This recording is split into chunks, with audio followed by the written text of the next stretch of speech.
so much for coming back to my channel.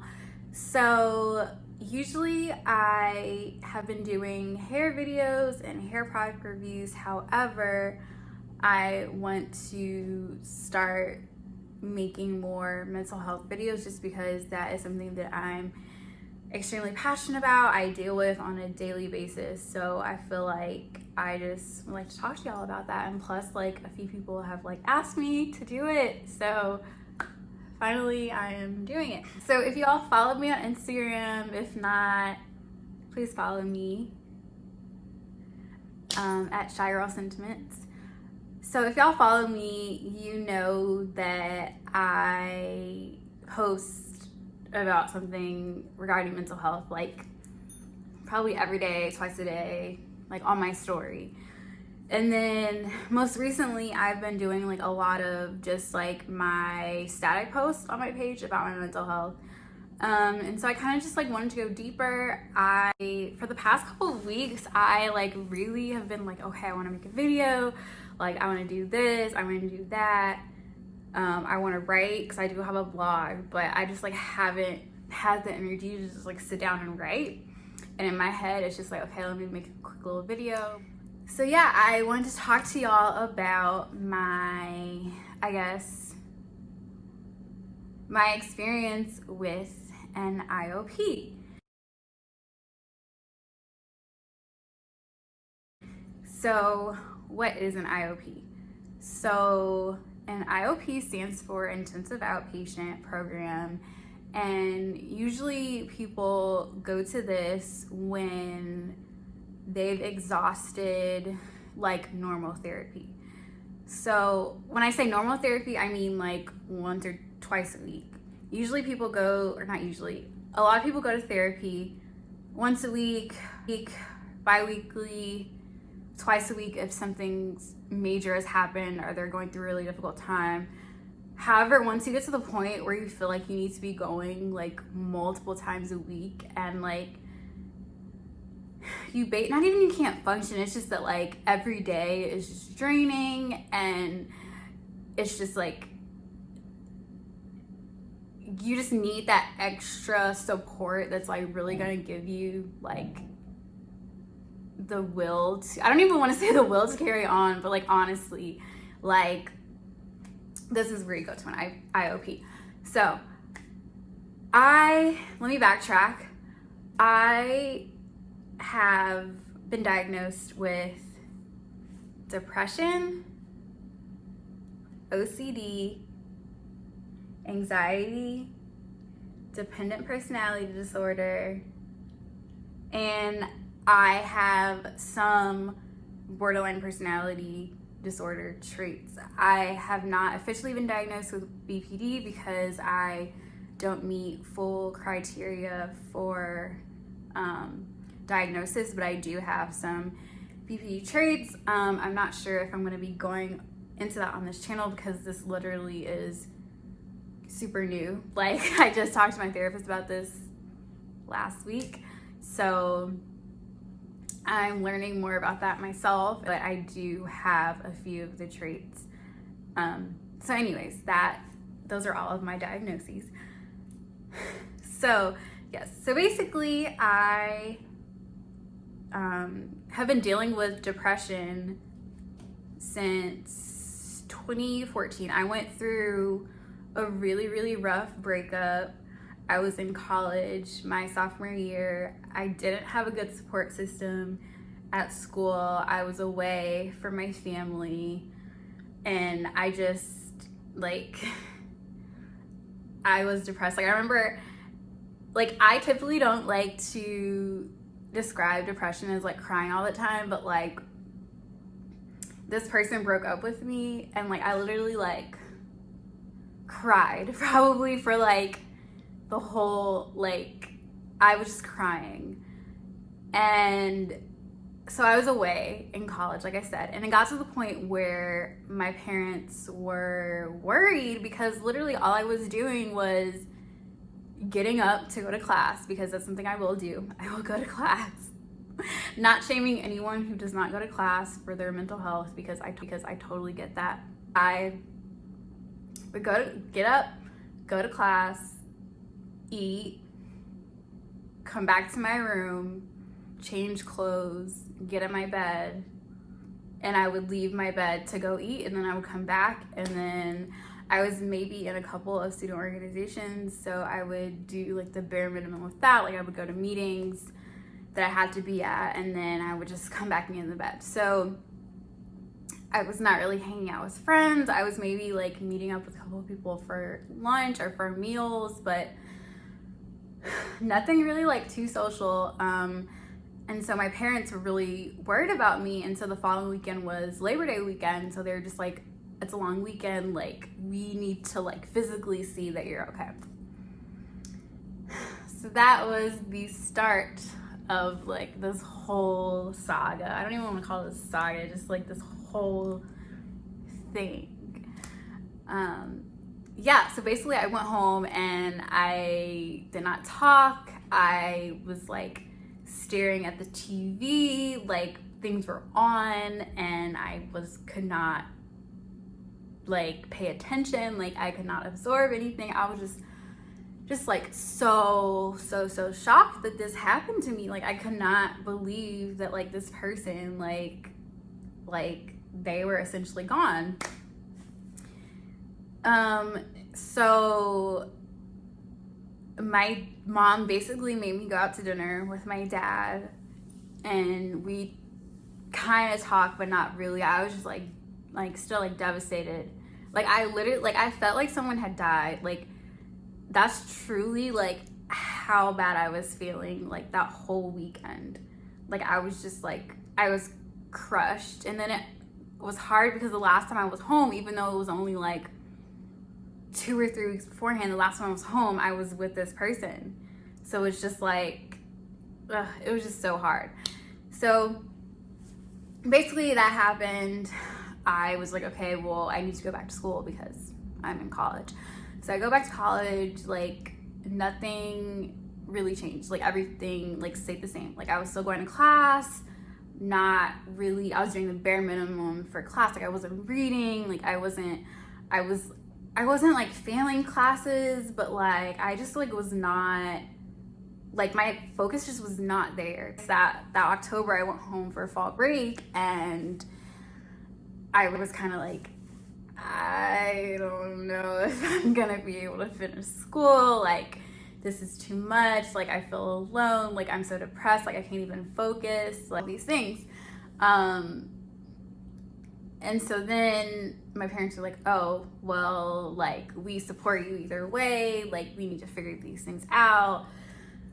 Long story short, I ended up going back to college. I eventually like got better. I feel like I came to Chicago to see some family for Thanksgiving, and that was when I truly felt like I was kind of getting back to myself. 3 months had passed, and like I just did not feel like myself, and that was like the first time. And I think it was because I was around my family, and I was like constantly doing things, so like I had to be like not even on, but just like I was put back into like, okay, this is comfortable.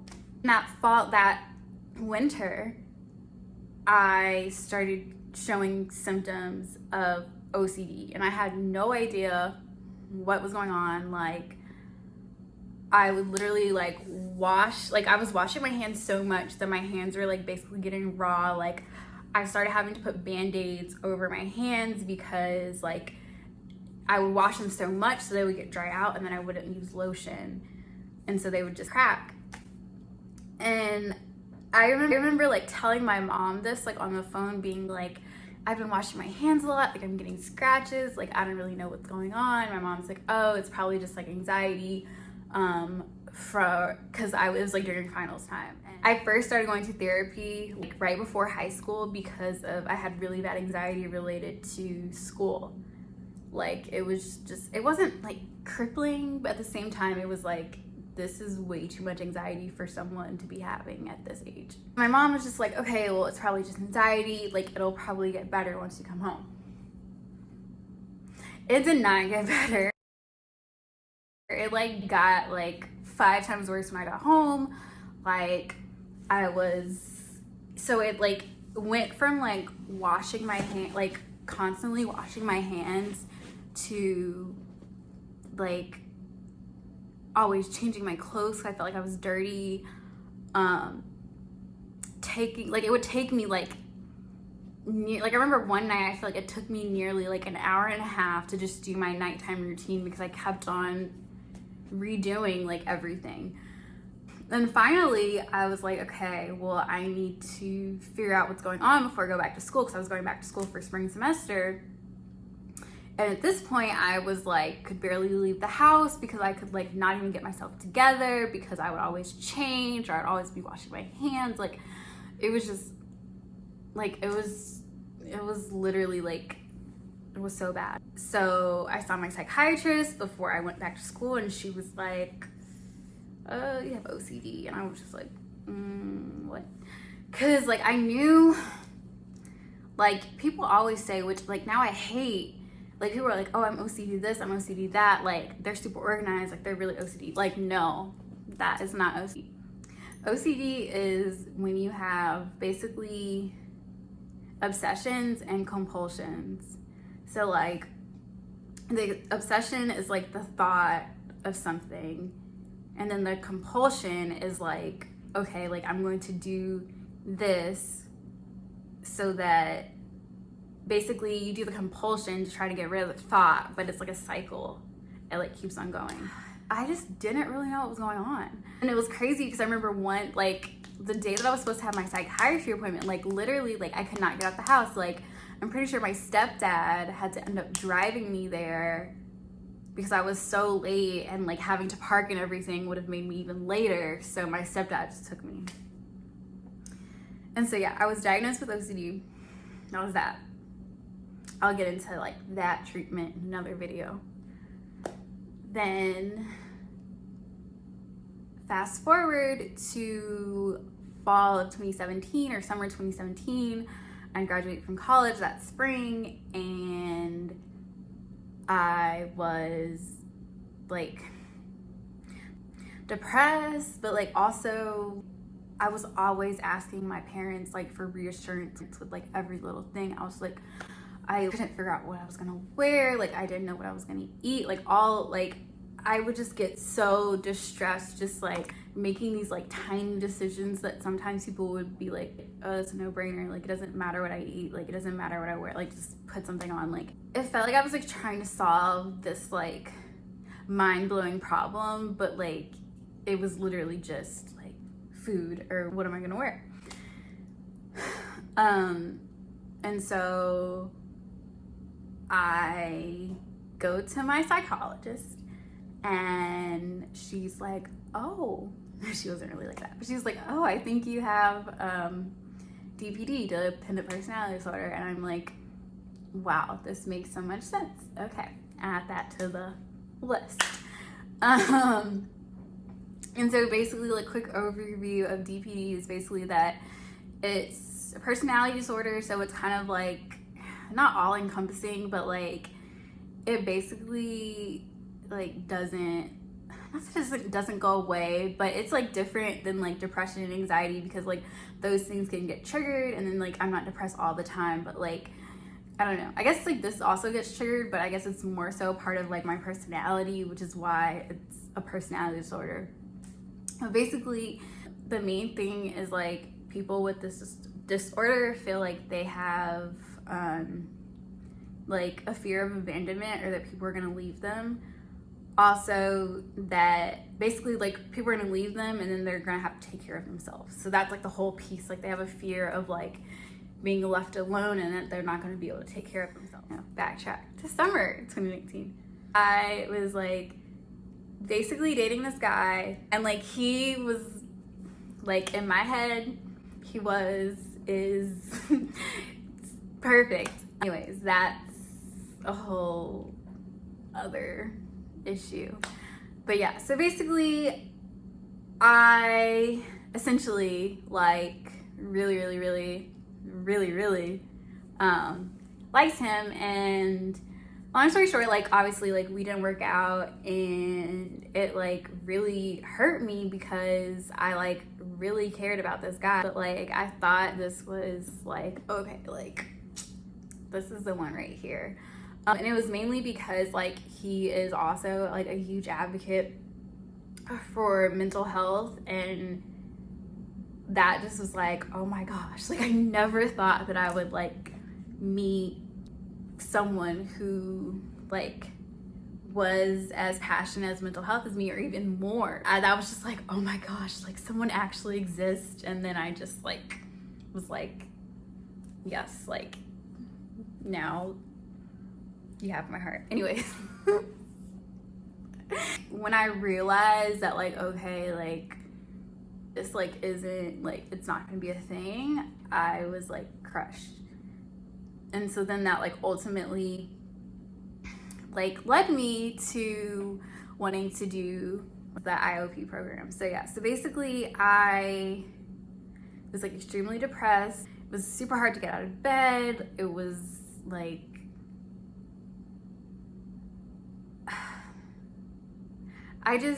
I was having like really bad thoughts. I just like didn't want to do life anymore. Like I just would want to go to sleep and just like not, like if that was a thing to choose to like go to sleep and like not wake up again, that was me. And I felt like I really only had my mom and like a couple of friends, but it's like once you tell your friends the same thing over and over, they kind of get tired of hearing it. I went to my therapist and I was kind of just like, I don't know what to do. Like I want to stay in school, but like I'm clearly like I need help. Like I need this extra support. She was like, oh, have you ever thought of an IOP? And I'm like, oh, I've never heard of an IOP. Like, what's that? And she was like, oh, it's like a place where you basically go and you go there like almost every day, and they like basically like give, it's like therapy, but it's like daily, but it's a group style. And so you're like learning with these other people, and you're learning skills and like coping mechanisms and all these things. It's really interesting because like when I was diagnosed with DPD, I was like, I need to be somewhere, but like not to the point where I need to be like in the hospital or like in a residential program, but I needed like an IOP, but I had no idea it existed. And a lot of people don't know it exists. Like I didn't know it existed before my therapist told me. And so that is how I ended up in an IOP. She gave me a few recommendations. Me and my mom like looked it over, like researched, and then we chose the one I ended up doing. And I ended up doing an IOP for about, I started end of October, like last week of October, and then I finished, or I discharged like the second week of February, but I also didn't do it continuously. Like I went home for Thanksgiving, I went home for Christmas, so it wasn't like I was in the whole time. So that is how I ended up at an IOP. And it's crazy because it was one of those things where it's like a matter of like not if I go, but it's like when will I, like I don't know. I would always tell my mom like, there has to be some sort of like something that's not as extreme as like inpatient, but like therapy once or twice a week just was not working. So that is how I ended up at an IOP. Stay tuned for my next video talking all about like how IOPs work, my experience in IOP, and what to expect if you are going to an IOP or if you think you want to go to an IOP. Thanks for watching. Make sure you like, share, and subscribe. Click the bell so you can be notified to make sure you don't miss any videos, and I'll see y'all soon. Bye.